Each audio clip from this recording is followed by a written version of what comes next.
All right, we're on. Hey, how's it going, everybody? Smashlock here with Mr. Dragonbeard, and today we're going to be talking to you about a little bit of a situation that has arisen. What is the Yes. situation, Mr. Dragonbeard?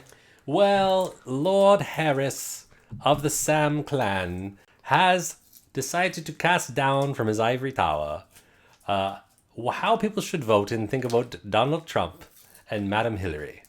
Oh, really? Yes. Oh, really? And Oh. it has surprisingly been found that some of the things he is saying sound suspiciously like stupidity. Well, from what I understand on one of his podcasts, he went so far as to declare in a roundabout way, maybe not directly, but directly enough that some people have been alarmed, that the late great Christopher Hitchens would be in favor of his position voting against Trump and for Hillary. In spite of all Yes. of the hours and hours and hours and hours of video that you could find with a simple search. Right. So let's clarify this. I do not think that Harris has ever said Hitchens was my friend, so I know better than you. Though some people are using that argument Yeah. in exchanges, which is, of course, I've labeled this the argument from friendship. Yeah. I guess that's a great one. I like it.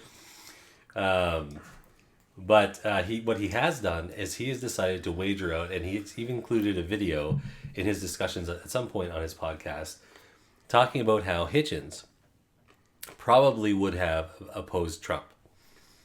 Now, the thing that people need to understand, and that I'm upset about that Harris did not state and has not stated clearly in these discussions, and whenever Hitchens is mentioned in one, perfectly and absolutely relevant is that he was very clear for years about how he voted. He's a single issue voter, as you can see from the quote on the screen.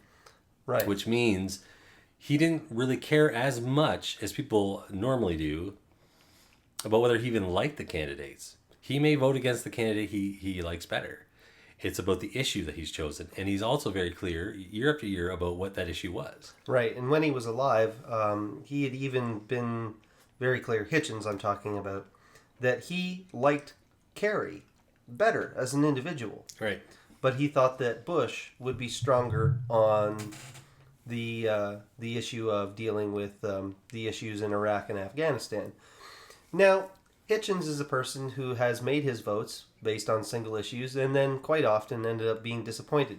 So there's an argument that some people could make that his political intuitions were not The greatest. The greatest.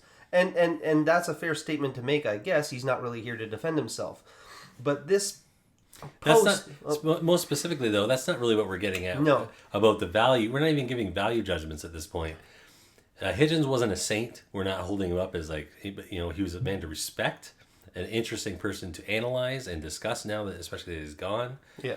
And what we're simply trying to do is go, look, people are discussing this and they're leaving out the most central key to trying to understand, if you're going to discuss him in this context, how he operated. People who respected him in the skeptic community and even some people who are his friends hold him forward as a voice of rationality. And they're basically using him like a shield to say that this man was a paragon of rationality in his own right, and this is if Hitchens would vote for Hillary, then you should too. Well, when every disbelief, right, and it's based on nothing, and so Dragonbeard tweeted this out, and turned into quite a yeah.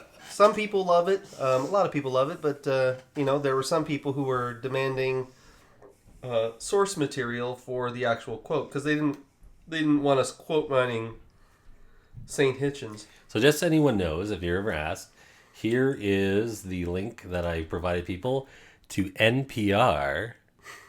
So you liberals can be happy about that being the source for this bullet that you're receiving from 2008, coming up on the 2008 election, that he was going to vote. Was it sick of 2008? I'm not sure why it says 2008. He's talking about voting for Bush in the material. So this is coming out in 2004. Yeah. So why don't we play the clip so that people can have some context? All right. So we're not making this up. We're not speaking for Christopher Hitchens now that he's gone. These are his own words. Correct. Clear as day. everything. He joins us today from a studio at Stanford University. Nice to have you back on Talk of the Nation. Very nice of you to invite me. And you're a longtime observer of the American political scene. This, though, is going to be the first time you're going to be able to vote for president, and I wonder what this moment means to you. Yes, that's right. I've actually already voted in the primaries in Washington. Though we're, as you know, we're disenfranchised. We have taxation without representation in point of congressional representation. And I'm a single-issue voter, to get straight to the point. I'm really only interested in the candidate who's toughest and least apologetic when it comes to the confrontation with Islamic jihadism. That's the central issue for you? Yes. Why? Well, because I think it's the principal threat, and because I think that it tests our readiness to say that we think our civilization is worth fighting for and is better than those who attack it. And I look, not just with politicians, but full-time with commentators, intellectuals, friends, for any note of apology, any sort of weakness or indecision on that point, which I've come to consider to be morally and ideologically central. So, Yeah, is it solid? it's a solid light. Yeah. So it seems fairly clear what he's saying there. Yeah. I don't know how you misinterpret that. I mean, he's pretty clear, and if that's not good enough for you, he clarifies it in many articles, in his books. You know, he's not shy about this. In fact, you hear just there, if he sensed any apologetics or sensitivity or softness on this issue, even in his best friends, he's going to go after them about it to find that out. Yeah, exactly. And so, like, we're not quoting them out of context in here, and we're not speaking for the dead. We are simply taking him at his word, and a word that was repeated in perpetuity every time he was asked. Right. So when you have someone like Sam Harris who is indicating or implying through some means that... Oh, okay, sorry. That may have been the 2008 election that was coming up for that audio clip. And he did vote Obama in 2008, according to him. Yeah. Sorry, this article is from 2004, and he was talking about voting for Bush. Okay. So I'm not sure if that was 2008 or 2004, the other one, but either way, the point is it's laying out the way that he votes, not who he's going to vote for. He's a single-issue voter. Right. That's what Hitchens was. Hitchens was a single-issue voter. So you need to understand that when someone like Sam Harris or anyone makes a claim that Hitchens would have voted one way or the other when it comes to this current election. And again, we're not the ones making this an issue. We're the ones pointing out the hypocrisy of the other side. The opponents who are using Hitchens as a means to add credibility to their position. Right, because it can always be speculated and debated. That's healthy. Yeah. Do you think he would have seen things this way, that way, this way? The only thing that really upsets me is that people are leaving this out. And I think in cases like Sam Harris, he knows. He knows. He knows better. Yes. You know, somebody who never met Hitchens, who didn't know him, could be forgiven this mistake. Yeah. But Sam Harris knows. And we love Sam Harris as a rule. Like, we don't love him. We respect him. I think he's very articulate. He's done a lot of good work. But I think you know, he's human. Why shouldn't we be skeptical of the claims that he's making, the arguments that he's making? Yeah, exactly. So, anyways, I'm just kind of scrolling through an article here. This is written, like I say, in 2004 by Hitchens. And in here, he's very clear that he doesn't hold things against Kerry, even though he's holding for Bush. He's voting for Bush on this issue. He even, in this article, let's see now if I can find it. Yeah, highlighted. Let's see. Somewhere in here, like, he takes shots at it, but he even talks about how he was one of the first people who came out, I can visualize a Kerry victory, and can claim to have written one of the earliest essays calling attention to the merits of John Edwards, who was the running mate, I believe, of Kerry, wasn't he? I believe so. So, and he talks about how the things he likes about Kerry in the article. Yeah. And he talks about his concerns about Bush being someone who's religious. He uses, more flowery language about it, but essentially being religiously minded. His concerns about that. But in the end, as he says in the very top here, why I'm voting for Bush, but only just. Right. So this shows a pattern that even though nobody could argue that Christopher Hitchens was an atheist and had serious dislike for the religious, any sort of religious state indoctrination, or the religion in your schools, whatever point about religion Hitchens wasn't really for it. He was definitely against religion, but he was able to put all of that aside when it came to what he voted for, because he was a single issue voter. He was the world's greatest undercover Catholic. Right. He died before it could be revealed, but somewhere in their secret vaults in the Vatican, there's an award there, the Christopher Hitchens Award. Right. So why don't we pull up that Gad Saad versus Sam Harris video? Da, da, da, da. Right. And now we kind of get a sampling of what Sam Harris feels is kind of at stake here, and we'll how move it back just a little bit. Yep. Now we're getting this particular file. It's a clip of them talking to each other on Gad Saad's show, but it's on the I'm a Skeptic channel. Yeah. So good source. Same way. But if we have a person who is going to go down Angela Merkel's policies and has promised to bring in 500,000 new immigrants from that region, I know that downstream there will be irrevocable changes that will have an effect on our societies. And I'm not American, right? So people can listen to my position and know that I don't have a dog in this fight. I don't care. I'm not voting.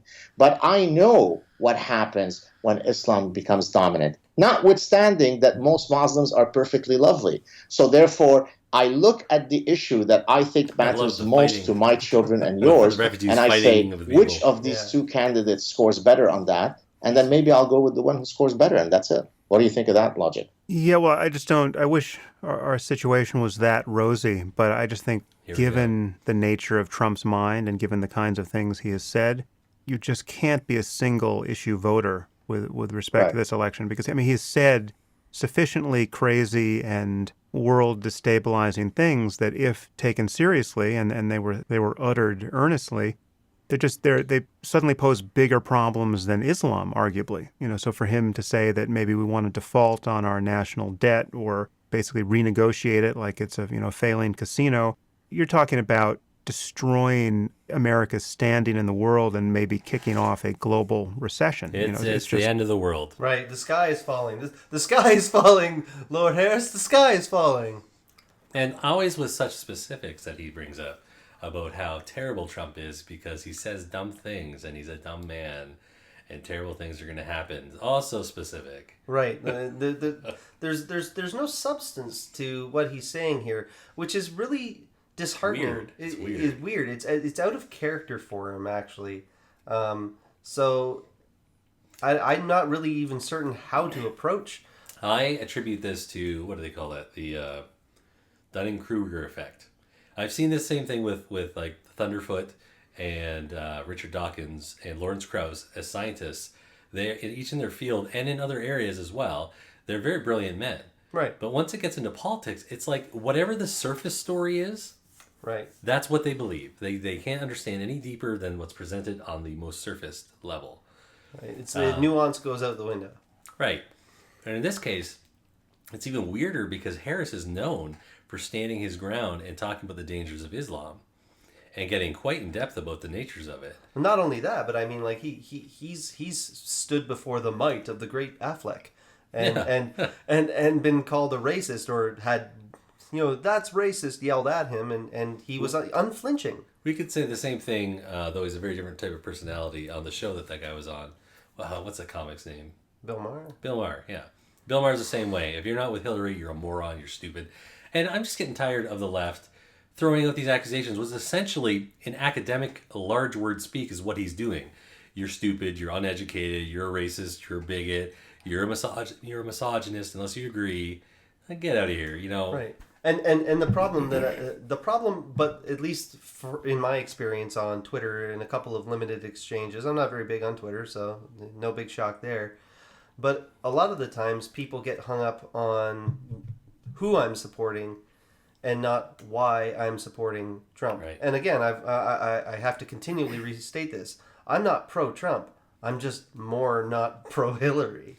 Right, You know? and I think I just go around provoking people, particularly on the left, because they are way more defensive than the people on the right. When I talk to most people who are Trump supporters, most of them are like, "Yeah, he's got a lot of problems. I wish somebody else better had been chosen." And you can find those. But they on don't Hillary's threaten side to too. block me or unfriend me, or they don't call me a racist if I present to myself like, well, maybe you should think about not voting for Trump because of this reason. They don't go, you're clearly saying that because you're a racist or you're stupid or you're uneducated. The uneducated one's getting so tired. Right. I just ignore it anymore, honestly. And how does Harris stand up in this debate with Gad Saad? Gad Saad is not an uneducated man. And I mean, Well, no, he's a university professor. right, so his opinion doesn't count, right? Anyways, He tries to explain. He even has lived much of his life in the Middle East, so he's trying to explain to him situationally the problems about bringing Hillary in. The dangers that would pose. right, but that doesn't matter. Because it doesn't make the feelings good. Right. So, I mean, honestly, from everything that I've seen of the debate between Sam Harris versus Gad Saad, Gad Saad annihilated him. Let's bring up another video here so I can find it. Right, because this are you bringing up the one that Sam Harris said this is proof that? This is Computing Forever. Great channel if you don't know about it. Yeah. And we're going to mute this commercial. Even though I'm Not interested in YouTube commercials. Yeah, if anyone else wants to complain about something more important than the end of the world, YouTube commercials are it. Yep, definitely. This one here is a world-changing commercial that I get to see every day while I'm looking for information. Mm-hmm. Well, they're going to crush us. Look, it's a death threat. Well, they've already been burning people's faces off with the Google phone, so... I thought that was a Samsung. Well, that's true, yeah. Well, Android's the same. I was mixing them up. Okay. Sam has released a few podcasts in which he's ridiculed Donald Trump and stated his unequivocal support for Hillary Clinton. It's alarming to me that someone who is so intimately aware and critical of the dangers posed by the religion of peace and how we're sleepwalking into Armageddon, as he's previously put it, could support a woman who in fact gave rise to ISIS and wishes to import unfiltered millions of migrants into the US.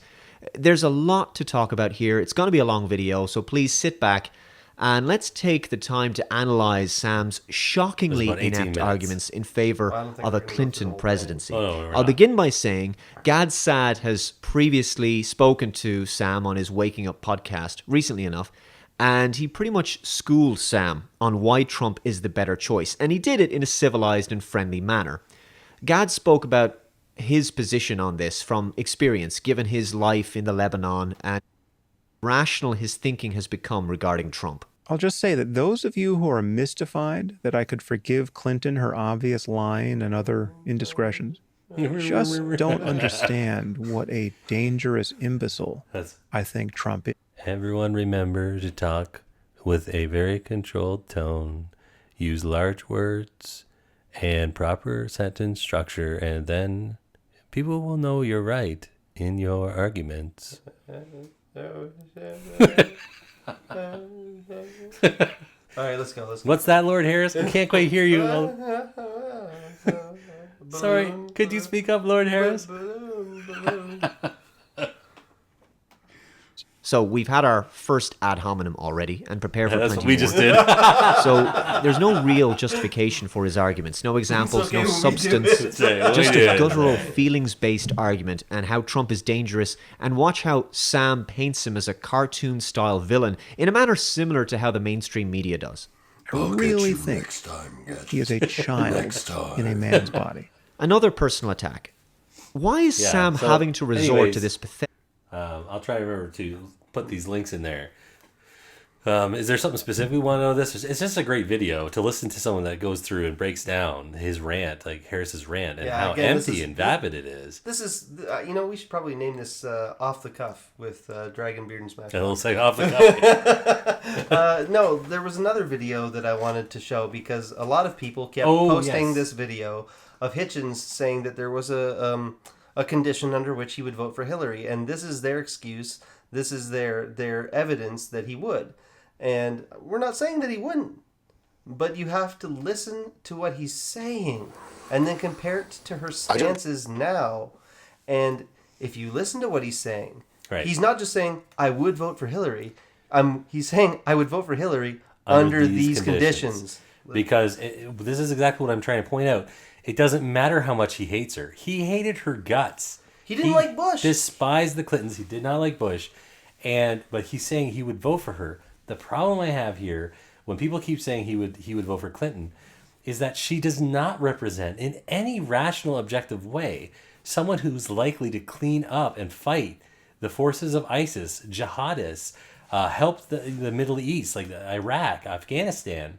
All right, well, this is the holy grail of evidence that I've seen this video tweeted at me. It takes place before he died, right? Yeah. This is him talking before he died. Right, not from beyond the grave. Okay. All right. So this is the holy grail of their evidence that I've seen this tweeted at me more than a dozen times as proof that he would vote for Hillary. So we got to go through this step by step and just point out to you where he makes his conditions known. Right. Well, anyone can watch this. We'll include this as well. This is Four Horsemen that put this clip up. Who is the occupant of the White House in 2008, as long as they have made a promise to draw the line and say that bin Ladenism or its surrogates will never take power in Iraq or retake it in Afghanistan. I'm presuming that issue will not have been decided by 2008. I expect this war to be going on for the rest of my life. He's got that right. And probably well into the life of my son, my oldest son.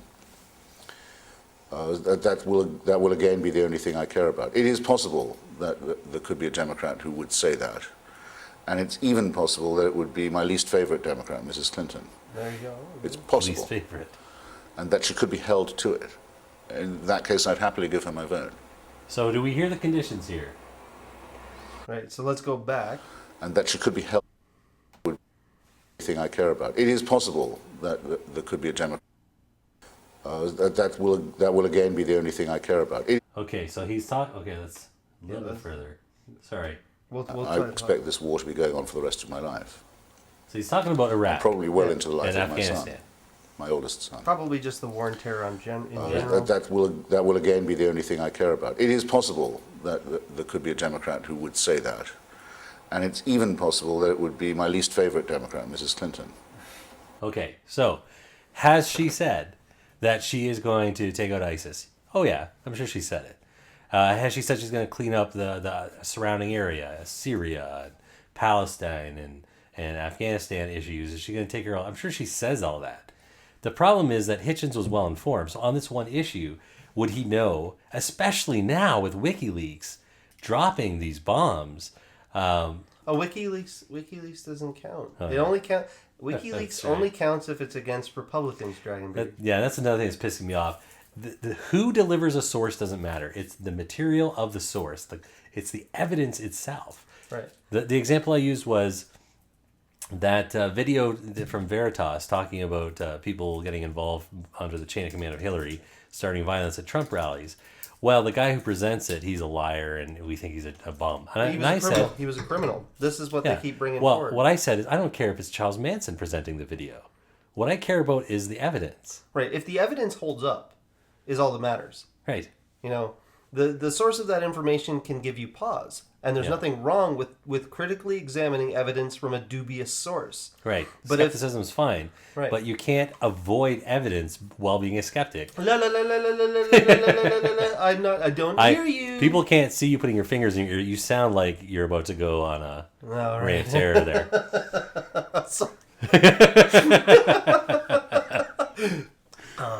Okay, so anyways, so he's laying this out clearly, and people are showing this and going, see, he'd vote for Clinton. It's like, what planet are you on? Right. He's not saying, I'm likely to vote for Clinton. He lays out the case very clearly. She doesn't meet this criteria. And then they switch right away. Well, Trump never would. He's like, well, even if Trump seems like he's out of nowhere, he does not have a bad track record politically. And he is saying he wants to stem the immigration tide. He wants to fight ISIS and stop fighting Russia over, every little thing and work together to eliminate ISIS, to bring control to the Middle East so that it's not constantly a bloodbath over there. These are things that, even though they're not perfect, Hitchens would be critical and have his own ideas. He would, and we can go back and forth on this. There's no absolute he's dead, right? So we can't know for sure. Right. But based on this criteria, I don't understand why so many people are certain he'd vote for Clinton. This is ridiculous. Well, I mean, in a way, it's a bit. I wouldn't say it's ridiculous to have the discussion because I mean, not the discussion, the certainty, the certainty. Yeah, the level of certainty that he would is ridiculous, and like Gad, we're Canadian. We don't have a horse in this race except that. Even worse, we're white. Right. So our opinion immediately doesn't count. But Canada, I don't know if we've brought in more refugees than the United States, but we're already starting to have problems. BC school districts are already reporting that some Syrian refugee children are becoming violent and aggressive with teachers. The teachers we're not prepared for all the influx. They're running off school property and. Yeah, and this is there's evidence that you can find on this. Like, I mean, it's been reported on in some independent news outlets, but I mean, parents are starting to be concerned. There's children being pulled out of school for their own safety reasons, and our own prime minister won't really acknowledge terrorism is a thing. If you blow up your enemies, they win, kind of deal. Or what? I can't remember exactly what he said. Well, the bottom line for me, when it comes to Hitchens though, and all of this stuff, is that as soon as he saw the WikiLeaks, that was able to connect Hillary to she would have known that the same people supporting her financially, like Saudi Arabia, were the ones funding ISIS. That would have been a deal breaker. I can't imagine how he'd get around that one. Even if he was really trying.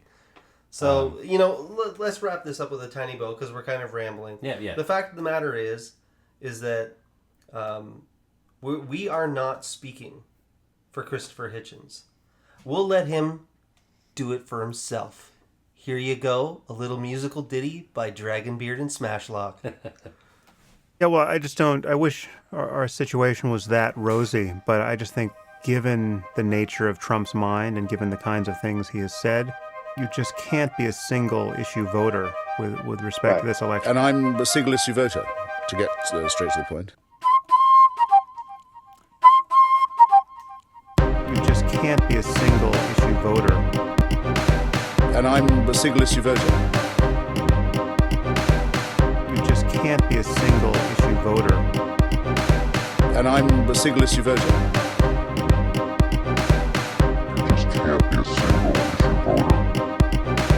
And I'm a single issue voter. You just can't be a single issue voter. And I'm a single issue voter.